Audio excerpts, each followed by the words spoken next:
O estúdio DreamWorks se tornou um dos mais populares da animação depois do sucesso de Shrek, a animação que não apenas foi a primeira a ganhar o Oscar na categoria de melhor filme animado, como também deixou a marca de uma das maiores características das obras do estúdio.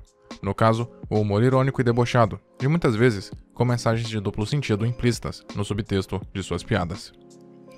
Mesmo que mais para frente o estúdio tenha dado continuidade a animações de qualidade como Madagascar e o Espanta-Tubarões, é inegável que nenhum destes títulos chegou no mesmo patamar que a história do Ogro Verde.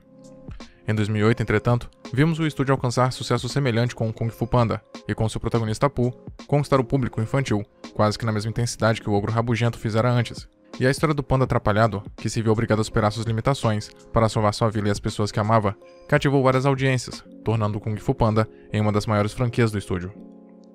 Na história, Pooh é um panda sonhador, que deseja um dia ver pessoalmente o grupo denominado Os Cinco Furiosos, composto pelos maiores lutadores do Kung Fu: Tigresa, Víbora, Louva-a-Deus, Garça e Macaco, e liderados por um panda vermelho chamado Mestre Shifu. Entretanto, ele tem dificuldades para se aproximar do grupo, pois além de serem famosos na sua região, seu pai, o ganso Sr. Ping, almeja um destino diferente para Pooh, o preparando para herdar seu quiosque de macarronada. Um dia, quando o protagonista tenta virar a apresentação do grupo, é jogado para a arena acidentalmente, e escolhido por Wong Wei como o Dragão Guerreiro, aquele que estava destinado a abrir o pergaminho do dragão e descobrir todos os segredos para se tornar o maior lutador de Kung Fu. Seu jeito atrapalhado, entretanto, e a pouca preparação física o fazem ser julgado como não apto ao cargo, o que faz com que o Mestre Shifu questione a decisão de Wong Wei, visto que além de parecer impossível o tornar um guerreiro responsável, um antigo inimigo de Shifu, o tigre Tai Lung, fugiu da prisão e está sedento por vingança. Shifu tenta fazer Wong Wei mudar de ideia, mas o mesmo se recusa e diz ter certeza de que Pooh é o escolhido para enfrentar Tai Lung. Para piorar a situação de Shifu, Wong Wei morre e Pooh se vê obrigado a passar pelo árduo treinamento do mestre, mesmo que se sinta incapaz disso. Entretanto, Shifu usa a comida e a fome insaciável do protagonista para treiná-lo e os resultados se mostram efetivos. Ao mesmo tempo, os Cinco Furiosos, não acreditando que Pooh será capaz de enfrentar Tai Lung, se intrometem na fuga e tentam detê-lo. Infelizmente eles falham e, sem opções, deixam Pooh abrir o pergaminho do dragão, mas o papel é um pedaço de folha espelhada e vazia. Shifu pede para que Pooh e os Cinco Furiosos ajudem a evacuar a vila e preparem o cenário para a chegada do tigre. Pooh, triste, acaba por ter uma conversa reveladora com seu pai e percebe que a ideia para ser o grande guerreiro era ser ele mesmo, e que não existia nenhum fator secreto ou especial para aquilo. E em uma luta atrapalhada, mas efetiva, usa tudo o que aprendeu no seu treinamento, finalizando o oponente com um peculiar golpe do dedo Uchi. Kung Fu Panda se destaca por ter no seu elenco de personagens, em sua maioria, animais típicos da região do Oriente, além de ter em sua ambientação e trilha sonora vários elementos que remetem à cultura asiática. O próprio grupo dos Cinco Furiosos é caracterizado pelos animais nos quais os principais movimentos do Kung Fu se baseiam, e mesmo que o conceito de animais antropomorfizados não seja novidade, ainda mais para a época em que este filme foi lançado, tais pontos ajudam o filme a ter uma identidade própria visualmente. Mas o que sem dúvidas se destaca em Kung Fu Panda é justamente o que também tornou Shrek um sucesso, no caso o humor subversivo e as várias contradições a clichês. Entretanto, se Shrek usava desse tipo de humor irreverente para parodiar clichês de contos de fadas, a saga de Pooh usa isso para fazer uma sátira leve, mas ao mesmo tempo contundente e hilária, dos principais aspectos da jornada do herói. O comportamento sonhador de Pooh no início, em que o vemos nas suas fantasias com o grupo principal, já nos mostra de imediato que iremos acompanhar a trama de um herói fora do comum. Mesmo que já seja claro desde o início a maneira como a trama de Kung Fu Panda irá seguir, e muitos pontos de virada se tornem um tanto óbvios por conta disso, o filme acaba surpreendendo seu espectador com piadas inteligentes que quebram a expectativa do público. A cena em que Pooh finalmente abre o pergaminho e não encontra nada, ou os golpes inusitados usados pelo protagonista nos seus principais combates, são um bom exemplo da criatividade do roteiro em desenvolver uma história comum e trazer coisas novas ao mesmo tempo. Além disso, a principal mensagem da obra, que mostra que é possível se tornar uma versão melhorada de si mesmo, sem perder aquilo que nos torna únicos, é bem preservada durante a projeção. E mesmo que a obra seja encarada como uma pura comédia, ainda assim, somos capazes de entender aquilo que o filme quer nos dizer.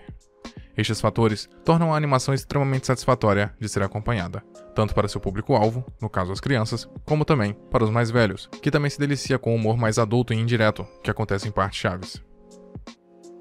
Há também, mesmo que subliminarmente, questões sobre laços paternos na obra, algo que é visto na relação de Shifu com Tai Lung, que adotou o tigre ainda bebê e cuidou dele para que ele fosse o próximo grande guerreiro da profecia. Mas ao mesmo tempo em que for amoroso, Shifu também acabou criando uma obsessão em Tai Lung, o que resultou na revelação da pior faceta do tigre, quando este foi rejeitado por Wong Wei.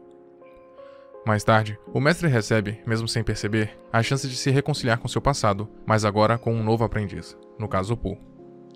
Shifu, ainda que não mostrasse, estava assustado não apenas com a volta de Tai Lung, mas também com a possibilidade de errar novamente, ao treinar um novo aprendiz, não querendo que este, seja lá quem fosse, seguisse os mesmos caminhos de Tai Lung.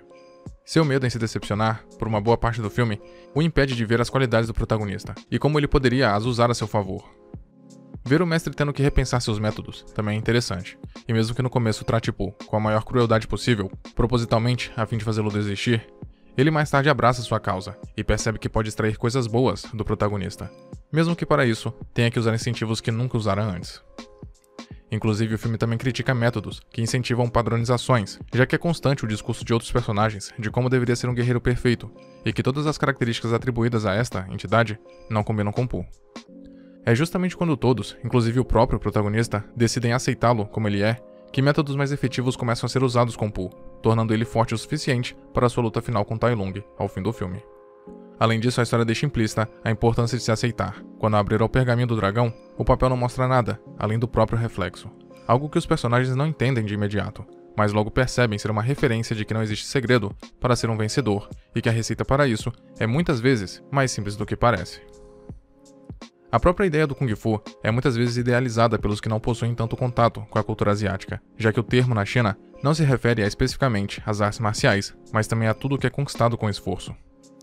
Pooh, ainda que não seja o guerreiro perfeito de um ponto de vista padrão, merece ser elogiado por querer mostrar vontade de fazer jus às lendas que o rodeiam, mesmo que as mesmas o menosprezem e até o ofendam. Todas essas questões, mais maduras da obra, são bem equilibradas com o humor, fazendo com que a experiência seja, acima de tudo, funcional ao público infantil. Assim como muitas das animações de sucesso, Kung Fu Panda também teve suas continuações, estas que focaram mais na origem do personagem, mostrando um pouco mais das suas raízes, além de expandir o universo da obra com vilões mais poderosos e caricatos. Mas mesmo assim, o primeiro filme é provavelmente o mais célebre, não apenas pelo fator novidade, mas também por ser o mais criativo em suas situações e conflitos.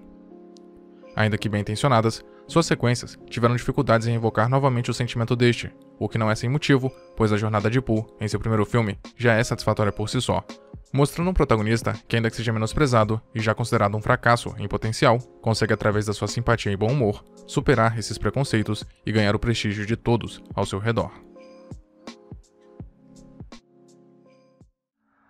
Muito obrigado por ter chegado até aqui. Imagino que, de algum modo, esse vídeo tenha sido interessante para você, e por isso peço que o curta e o compartilhe para ajudar a divulgar o conteúdo do canal. Se quiser ajudar e puder, claro, torne-se membro e confira os benefícios de cada nível de assinatura. Na tela tem mais vídeos que talvez possam te interessar. Até a próxima.